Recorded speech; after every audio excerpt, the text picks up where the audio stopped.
And welcome into CBS Sports HQ, delivered by Papa John's, your football happy hour. We're about to get you picks for all the ranked games from Brady, Quinn, and Danny Kanell in just a second. But first, we begin with the SEC on CBS, with Alabama falling. Ole Miss now at the top of the SEC West, looking for a win to keep things going in Baton Rouge. Another week of the SEC on CBS brings another heated rivalry. This time, the Magnolia Bowl. LSU battles Ole Miss with Death Valley playing host. The Rebels have not won in Baton Rouge since 2008. They did come awfully close the last time they played in Tiger Stadium, but Keyshawn Butte had other plans. Touchdown, Tigers! And the bad news for Ole Miss, Butte is still wearing the purple and gold. But this year's matchup is a massive game for both programs, albeit for different reasons. Lane Kiffin's high-flying Rebels have hopes of crashing the college football playoff, an accomplishment that would see both him and his swagger forever immortalized in Oxford. But for that to even remain a remote possibility, he knows his team must take care of business in Baton Rouge. We played really well on the road. Obviously, this is a different animal, and it'll be very challenging. On the other side, Brian Kelly is still working to gain the trust of the Louisiana faithful in his first year running LSU's program.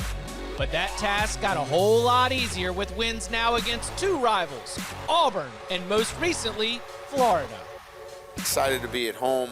I know our guys want to play well at home before our home fans. Les Miles famously dubs Tiger Stadium the place where opponents' dreams come to die after an upset win of then number 3 and undefeated Ole Miss back in 2014. Does that sound familiar?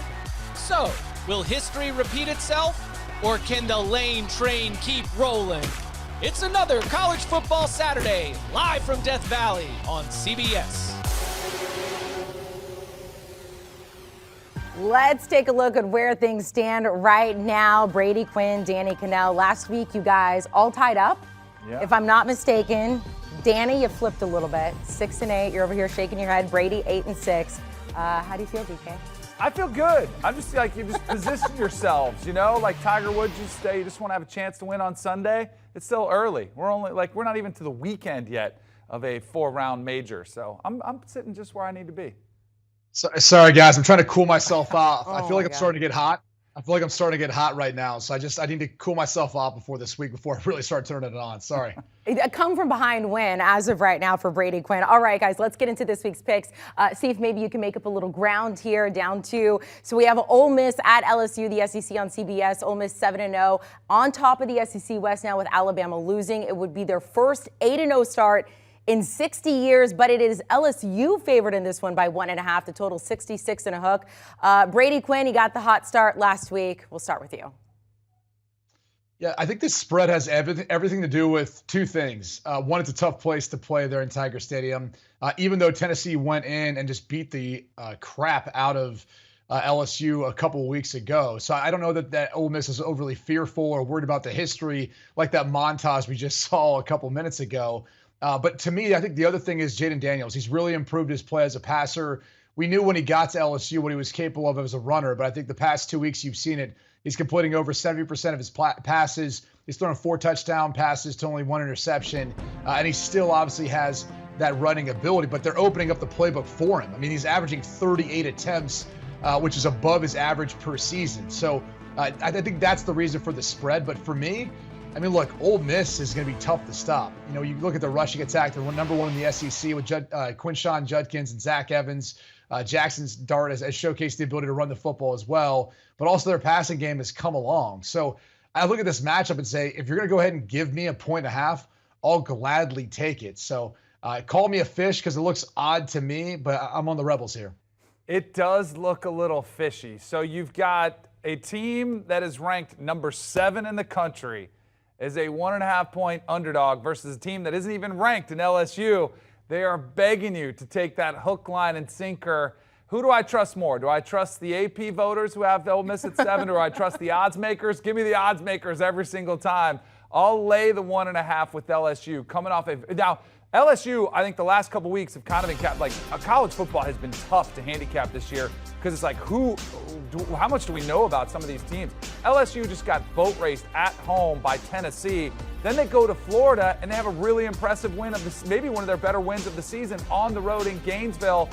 I think that the loss to Tennessee was more about Tennessee. I think Tennessee is, as we just saw against Alabama, one of the top teams in the country. And I think LSU is still figuring out their way. I think they got jumped a little bit by surprise, went down early in that game. Jaden Daniels bounced back with a nice performance. And Brady brought some great points about Judkins as a freshman is leading that way. And Ole Miss is doing it kind of different than they have in years past, running the football with some pretty good defense. But I do think LSU playing at home gets the most of a Mississippi team that I'm not sure what they are yet. I don't know if they're as good as their ranking says they are, so I'm going to make them prove it to me first. So give me LSU. Starting off on opposite sides there, let's go to number 24, Mississippi State, at now number 6, Alabama. I sort of feel like whoever Alabama was going to play after Tennessee, like that's a revenge game no matter what. But then you had the 17 penalties. You said that game was more about Tennessee than it was about Alabama. Alabama favored by 21 at home in this game. I was really, really tempted to take a Mississippi State, but I'm just not going to do it. If Mississippi State had a strong performance last week against Kentucky, throwing the football and had come off a win, then I absolutely would have done it, but I think the line would have been adjusted. I think we saw what happened when you play a defense that's able to get to the quarterback, which I assume Alabama will do a better job of that versus Mississippi State. Will Rogers a little bit more stable in the pocket, but I think this is that bounce-back moment. I don't know if Bama is that same dynastic team that we've seen where it's as automatic that they just come in angry and they blow everybody out the rest of their season. But I think Bryce Young, a week removed, getting healthier from that shoulder injury, I think he'll impress. I think they'll put up the points. And until I see them show those flaws that seem to be creeping through the cracks, I'm going to say Nick Saban addresses those issues and they come out on top of this one.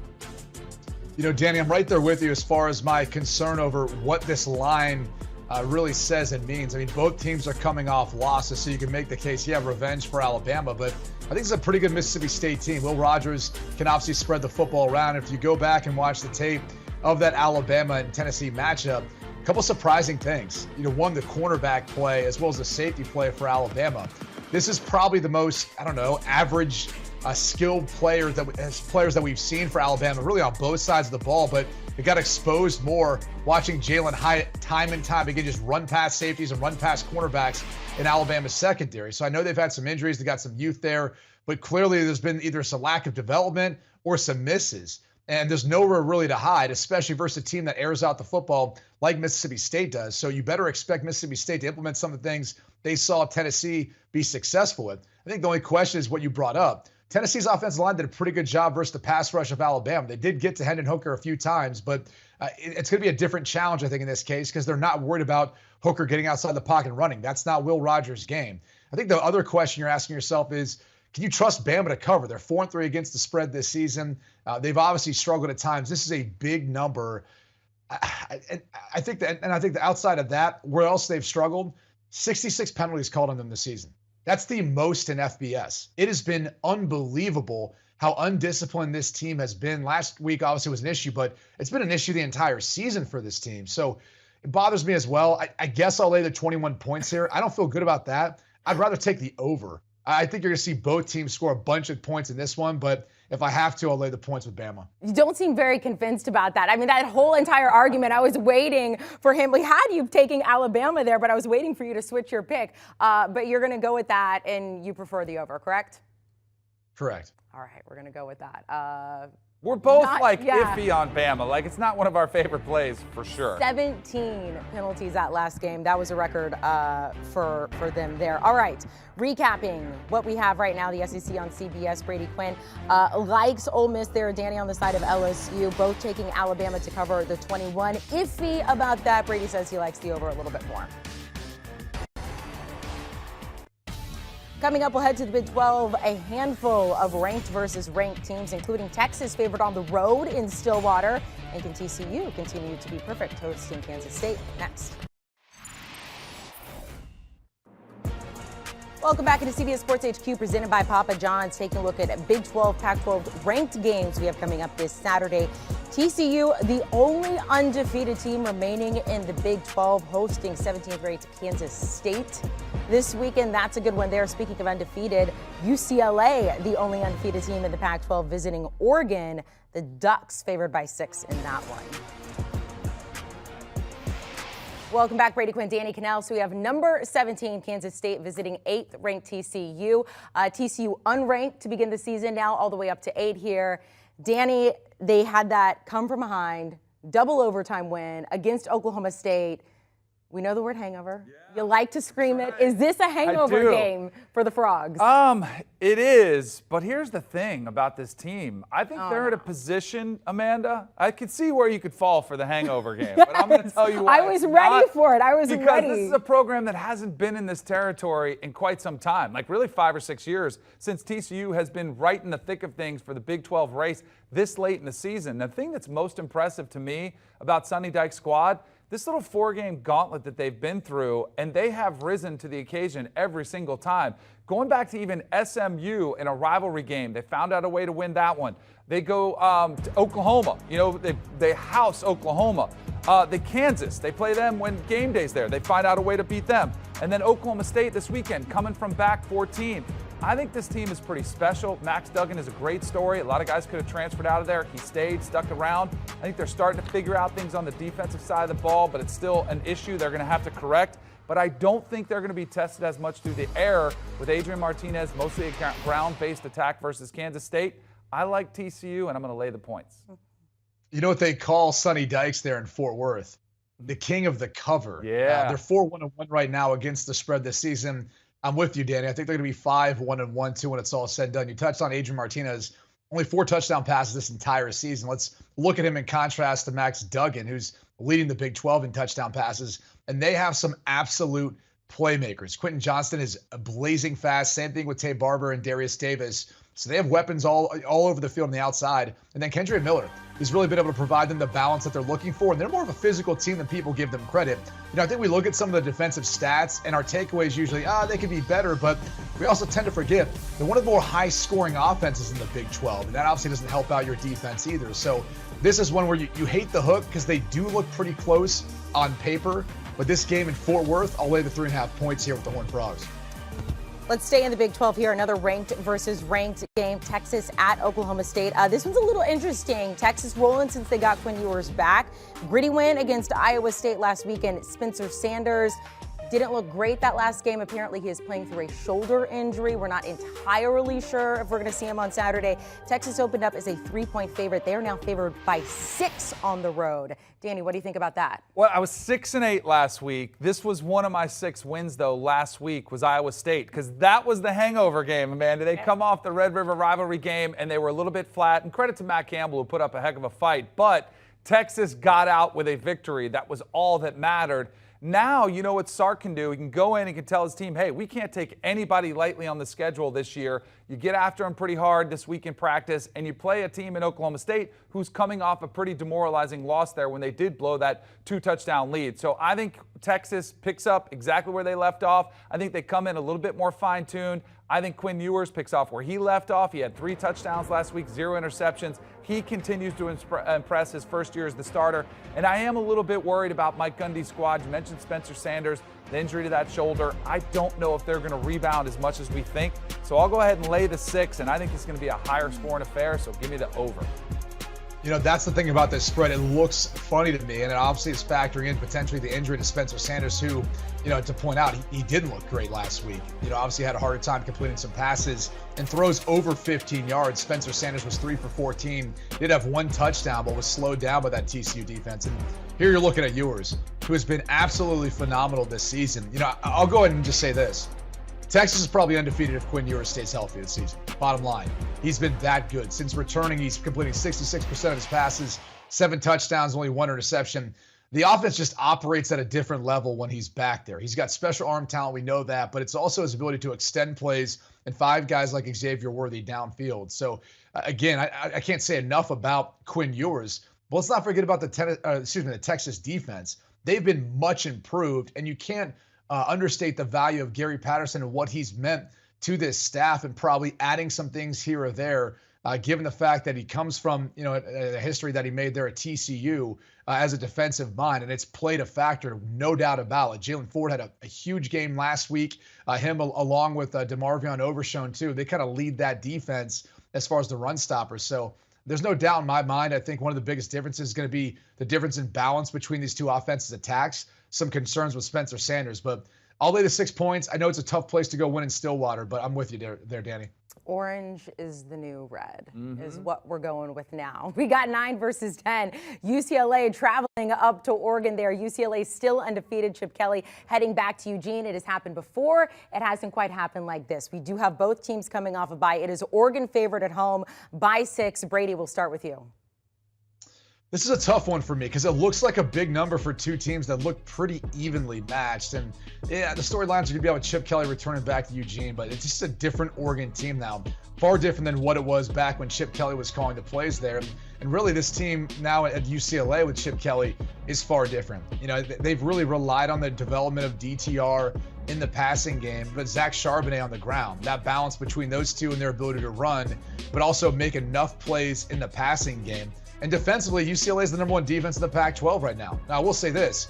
Oregon's much improved. Since that opening loss to Georgia where they gave up 571 yards and 49 points, they're actually only giving up a little over 330 yards a game. They would be the #1 defense in the Pac-12 if not for that first game of the season. And they're holding opponents about 25 points per game. So Oregon's defense has been much improved. The difference for me in this one, though, has been the development of Bo Nix. He's been much better this season since that opening game. 12 touchdown passes to 1 interception. But the biggest key is adding to that rushing attack. About 55 yards per game now. It's noticeable. And they have a stable of backs. When you look at that sophomore class and the way guys like Bucky Irving, Noah Whittington, Byron Cardwell might be back for this one. Sean Jones, one of their offensive linemen, he's trying to get back healthy too. So this all leads me to think that Oregon's really building towards something at this point. But huge implications for the Pac-12 and then really that championship game, given how they got rid of divisions there, Danny. But I'm going to lay the 6 points with Oregon. Yeah, I think this one could determine at least one of the teams who's going to be in the Pac-12 championship, and you might even see a rematch of these two teams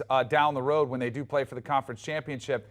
I'm on the other side of this one, and it's really just a feel thing of who I kind of like better in the biggest test of the season. Like we saw Oregon get tested against Georgia and came up, massively short. And I think the UCLA win over Utah continues to get more impressive, especially when you consider what Utah did this past weekend against USC. DTR is playing football as good as anybody in the country right now. He's found a tight end in Bobo who has become a really nice weapon. He might be the most electric tight end out there that's not named Brock Bowers. So he's got some weapons to work with. And I was really impressed with the physicality which they played with against Utah at home. They're going to have to bring that on the road. The defense is going to have to show up in this one, but I think it's too many points for me, so I'll take the Bruins. But I actually like them to win this game outright, although the one thing that scares me is their strength of schedule is 100th in the country. They haven't been tested that much. They haven't been tested on the road. Their game against South Alabama, which they almost lost to that Sun Belt team, doesn't look quite as bad now. South Alabama's only a 1-loss team, but still, that one makes me a little bit nervous, but I'm going to trust the veteran play of DTR over Bo Nix. Recapping what we've got going on in the Big 12 and Pac-12, both like TCU to stay undefeated. They both also like Texas to cover the 6 on the road in Stillwater. We will keep you posted on Oklahoma State quarterback Spencer Sanders and his health there, on opposite sides when it comes to Oregon and UCLA. Clemson paving its path to the college football playoff, but this weekend hosting undefeated Syracuse. Could an upset be in the works? Next. CBS Sports HQ delivered by Papa John's. ACC ranked game. What did I tell you? Orange is the new red, right? You did. There's a lot of all orange going on that are doing real well. Clemson hosting Syracuse. Both of these teams undefeated, but the Tigers favored by 13.5 at home. And Boston College at Wake Forest. Big number there for Wake Forest, 21. Will Danny and Brady lay the points? Let's welcome back Brady, Quinn, Danny, Kanell. Let's start with number 14, Syracuse, at number 5, Clemson. Both of these teams coming into this game undefeated. Syracuse had their big win against NC State. Clemson favored by 13.5, though, in this one.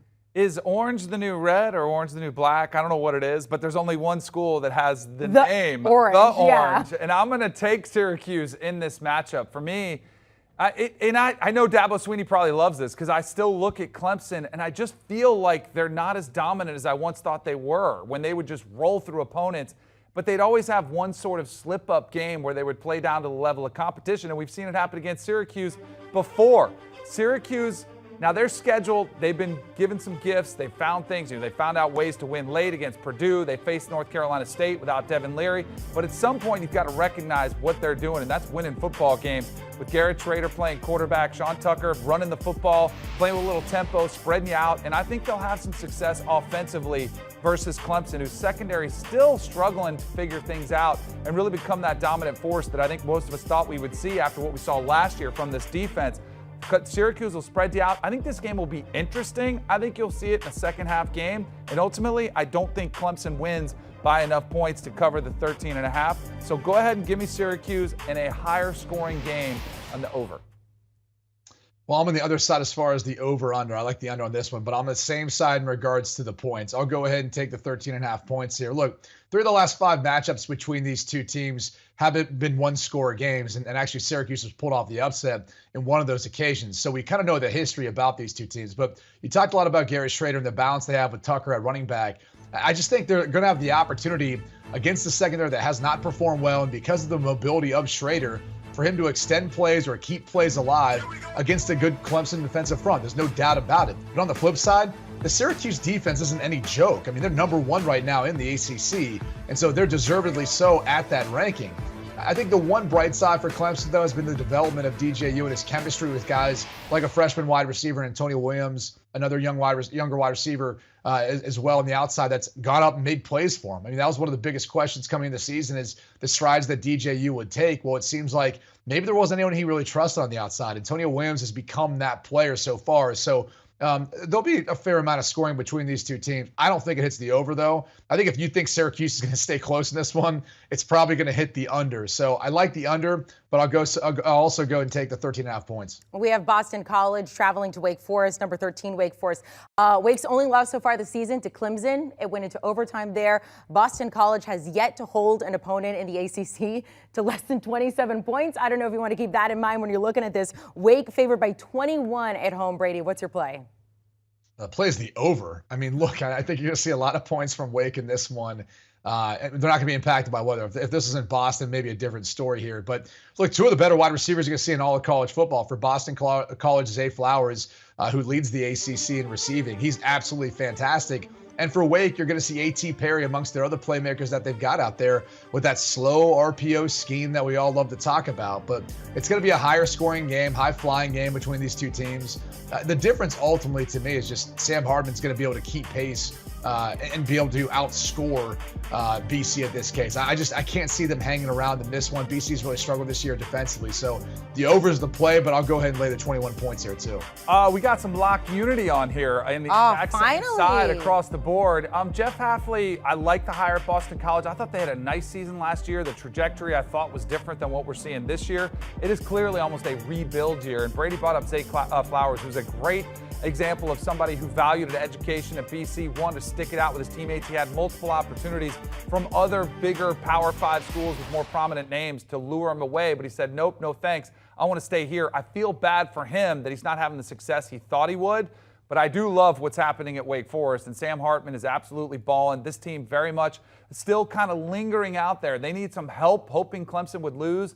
And have to lose multiple times, but they still have an outstanding chance of playing a really good bowl game. I think this would be an opportunity for them to pad their stats even more. I think this is a blowout across the board, so I'll take Wake as well and lay the points. Lock unity finally. I hope you guys have one more because last week producer Jack refused to make a full screen because we only had one lock unity. Recapping what we've got right now by the team, both BC, by the way, both BC and Wake Forest coming off a bye there. Lock unity when it comes to that, taking Wake Forest and the over, and they both like Syracuse to cover the 13.5 against Clemson. Coming up next, we'll head to the Big Ten. Iowa at number 2, Ohio State. The Buckeyes have been absolutely thrashing their opponents so far. They're favored by 29 here. We'll talk to Brady and Daniel. Big Ten ranked games you got coming up this week. Iowa traveling to number 2 Ohio State. Ohio State favored by 29 in that one. They have been beating their opponents by an average of 33 points so far this season. We'll see if they want to lay those points. Danny and Brady there. Minnesota at Penn State. Penn State coming off that ugly loss to Michigan. Iowa at number 2, Ohio State here. Ohio State has had a fairly easy schedule. I believe Iowa put up a total of 6 points against Illinois, so congratulations to the Fighting Chris Hassels there. Brady, you're going to be at this game here. Ohio State favored by 29. What's your play?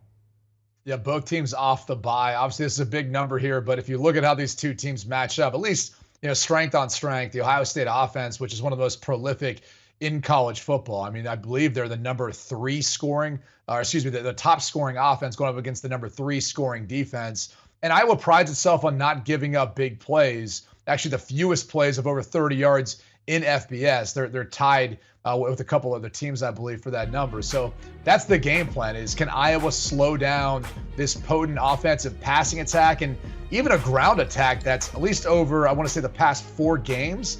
Ohio State's been rushing for like 230 yards or more a game. So it's just a juggernaut offensively. And I think eventually it's going to wear down. You're going to get some of those mismatches, or you're going to get Ryan Day and his brilliance as a play caller finding ways of scheming guys open, and CJ Stroud's going to pick you apart. So Iowa can't keep pace, bottom line. Spencer Petras and his Iowa passing offense is 127th in college football. They're averaging 156 yards a game. It's just, look, I know there's a big number here, and I sound like I'm gonna take Ohio State and lay those points. I'm not. I just think at the end of the day, they're going to win by 4 scores. You're going to see Iowa score a little bit and just enough to keep it within that number. So I'll take the 29 points here. But don't be mistaken. Ohio State might beat the doors off Iowa in this one. Amanda, have you watched Thursday Night Football with NFL? You know, like, how bad it's been, right? It's been awful. I prefer not to say on camera. I know what you're talking about. Right, it's been atrocious. I'm going to say neutral. I am Switzerland over here. All right, last night's game was awful. Yeah, they've been bad. Iowa makes those games look like the greatest show on turf. I mean, they're just that bad offensively. It is. I mean, Kirk Ferentz is under a lot of fire for his son being the offensive coordinator. But here's the thing. They don't care. They're like, we're not going to cater to everybody else and try to be something we're not. They will stay consistent. They will try to run the football, and they don't care how many points they get. Unfortunately, it's probably going to be a problem against the Ohio State Buckeyes, but I do agree with Brady on this one, that they are able to muddy it up enough, make it ugly enough to where it stays within this number. And I think defensively, the game plan will be, don't give up the big play. Force Ohio State to be patient, force them to drive the length of the field, keep everybody in front of you. They'll still get a big play or two. That's why I do worry a little bit, kind of like Brady said, they could get absolutely housed in this game. But I do think they will try to slow this thing down, play keep away, and just make them drive the length of the field. So I think it'll be a slower, low scoring, lower than the total score, as the Iowa games are 5-1 with the under. But I'm going to go ahead and take Iowa in those points. Just too big a spread and not enough possessions for Ohio State to get that many points. I was hoping to see that it was going to be like 30 and freezing. It's going to be 74. You're going to have a great game, Brady. Yeah, it's going to be beautiful on Saturday. It was a little cold in Michigan last weekend. Brady, were at that game as well. Michigan hosting Penn State. Penn State undefeated going into the Big House, and they did not show up in that game. They're hosting Minnesota, favored by 4.5. Brady, we'll start with you again in this one. Yeah, I was flabbergasted by that performance by Penn State. I mean, really, with the exception of a long run from Sean Clifford and a pick 6 off a batted tip ball, Penn State wasn't even in that game by any means. I mean, look at it this way. Penn State's defense had given up a total of 399 yards, rushing yards, going into that game. Michigan rushed for over 400 just in that game alone. I mean, there's some major questions now if you're Penn State and trying to figure out what happened. Now, you do get to come home. They're in State College in Happy Valley. This is going to be a whiteout, which may be one of the toughest environments to go in and play and try to win. And oh, by the way, Tanner Morgan may be out of this one due to the concussion he suffered last week, so we don't know his status yet. Mohamed Ibrahim still has been effective for Minnesota running the football, so you better believe they're going to test this Penn State defense to see if they've been able to fix some of those issues in a week's time. I'm betting on Penn State being able to outscore Minnesota in this one. I do think they're going to find that rushing attack that was just non-existent in Ann Arbor with Nick Singleton and Katron Allen. I think Sean Clifford will be better too. So they need this one in order to keep their hopes alive in the Big Ten picture, in the Big Ten East. Minnesota does too, but unfortunately, I think Penn State's a little more desperate at home. I'll lay the 4.5 points. Both of these teams are pretty desperate. Penn State needs to put that embarrassing loss against Michigan behind them. Minnesota's got to put behind back-to-back losses in Big Ten play. They're trying to put it behind them. Both of them are probably going to be a little bit beleaguered and beaten up, as you mentioned, some of the injury issues. I just think this game is going to be ugly. And now, the one thing that I was concerned about with Penn State was being a little bit flat. You're playing an amazing atmosphere. You come off a loss, maybe feeling a little bit sorry for yourself. This is the perfect spot for them to have the whiteout game. But I do think Mo Ibrahim presents some problems for Penn State. I think it's going to be a field goal game, so give me the Golden Gophers. Jack just said, our producer Jack said his sister is going Penn State fan there. Jack, I'm not sure if you're going for Penn State or whatever. Good luck to you there, Brady. Going with Penn State in that one. Danny on the opposite side, favoring Minnesota when it comes to the points there and the spread, both like Iowa to cover the 29 against the Buckeyes. AAC ranked games next. I was talking to Jerry Palm this week. He says the door is opening for Cincinnati to make it to a New Year's Six Bowl. We're on the road at SMU, and Tulane entering the top 25 for the first time since 1998. Finishing up, getting your picks for ranked games heading into, what are we now, week 8, halfway through the season already. Cincinnati at SMU. Cincinnati favored by 3 on the road in Memphis at 25th ranked Tulane. Congratulations to Tulane, and they're favored by 7 at home, breaking into the top 25. Number 21, Cincinnati at SMU. Keep in mind, Cincy 18 straight wins over AAC teams. SMU coming up for a nice win against Navy here. Cincinnati favored by 3. What do you think? So Cincinnati coming off a bye. The last time we saw them against South Florida was a really surprising. They were a 28-point favorite and barely eked out a win. I wonder where their state of mind is here coming off that game. Maybe a little bit slow starting, but this SMU team, I was really impressed with them in that win against Navy that you mentioned. They also played TCU pretty tough earlier in the battle for the Iron Skillet, where they were within 2 touchdowns. They'd get it to 1 touchdown, then they have a costly turnover. If they could just eliminate those, I think Rhett Lashley's squad will have a chance not only to cover this, but actually win the game outright. So give me SMU playing at home as the dog. I'm on the same side as you here, Danny. I mean, there's also some concerns, too, whether or not Ben Bryant is going to be able to be healthy for this one. He left that last game versus USF with an injury. Evan Prater came in, really didn't ask much of him. And then our top wide receiver, Tyler Scott, he also is battling an ankle injury. So we'll see how healthy either of those two are, or if they even go for this one. But you mentioned SMU and just offensively being able to keep pace, I think, with Cincinnati. Tanner Mordecai leads the American in passing. Rasheed Rice is second in receiving. Those two have incredible chemistry together, and they're fun to watch. And they'll be taking on a Cincinnati defense that, shockingly, they're the worst on third down in the American. They have a hard time getting off the field. So, look, there's some uncertainty here, obviously, with the injury situation and Cincinnati probably being the overall better team. But I'm with you. I'll go ahead and take the home dog here. I'll take the 3 points in SMU. All right, we have Memphis at number 25, Tulane. I mentioned Tulane breaking into the top 5 for the first time since 1998. They're favored in 7 by this one at home. Brady, what do you think? I'm feeling a little bit of the wave here with Tulane. I think Michael Pratt has been one of the more consistent passers. Really, when you look at him over the past couple of games, 4 touchdowns, no interceptions so far. He's completing over 70% of his passes. And they're throwing the ball a lot. So I think there's a good chance, too, they take advantage of a Memphis defense that's bottom half of the league in most defensive categories. And also just a struggle in particular, giving up big plays in the red zone. So I know Seth Hennigan can sling it here, too. That's why I also like the over in this one. I think Memphis will be able to put up some points, but I'll lay the 7 here with Tulane. So his graphic is wrong there, right? Because you went with Tulane? Yeah.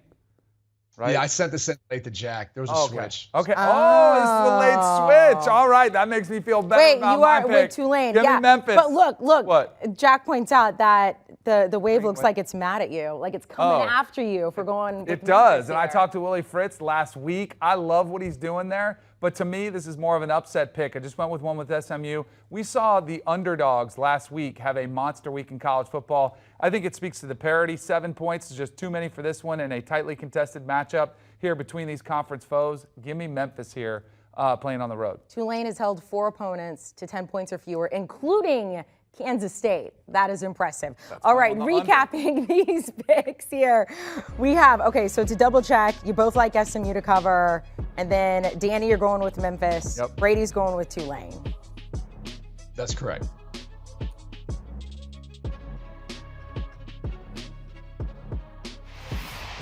It is time for your winning ingredients presented by Papa John's. Time to get your best bet for week 8. Brady, Quinn, we'll start with you.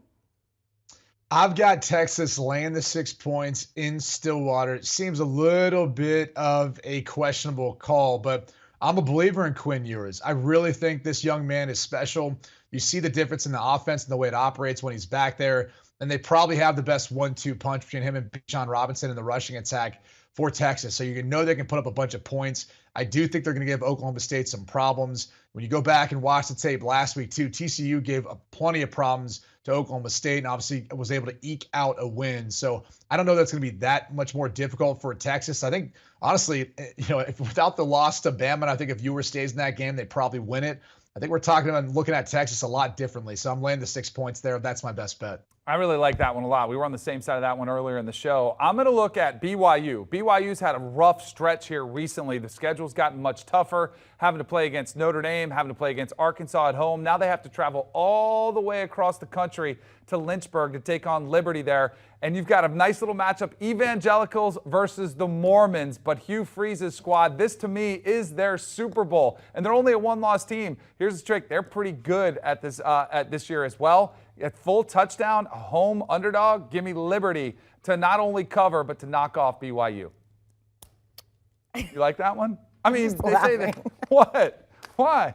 Nothing. It's great. It's great. Luck Unity picks. I think I missed one. I thought we just had one. Jack, we have two? I think so. They both took Texas and the over? I think it was Wake too, right? Yeah, we have Wake, BC at Wake, and then Texas and the over. I guess I didn't know that you had the over there for Casual Tuesday up here on CBS Sports HQ. Thank you so much. We'll see, Danny, if you can make come from behind win. Coming back right now. Is that what it is? Huge like the wave coming after you, you're coming after Brady. Right. Brady. Still feeling hot. Still feeling hot, guys. I'm sorry. I think I'm just getting heated up. Brady Quinn, Danny Kanell, I'm Amanda Guerra. Enjoy Week 8. Do you want a sports network that delivers everything that matters about the game? The highlights, the picks, the instant analysis, no yelling, no fake debates, no politics. Hit the subscribe button and never miss a moment.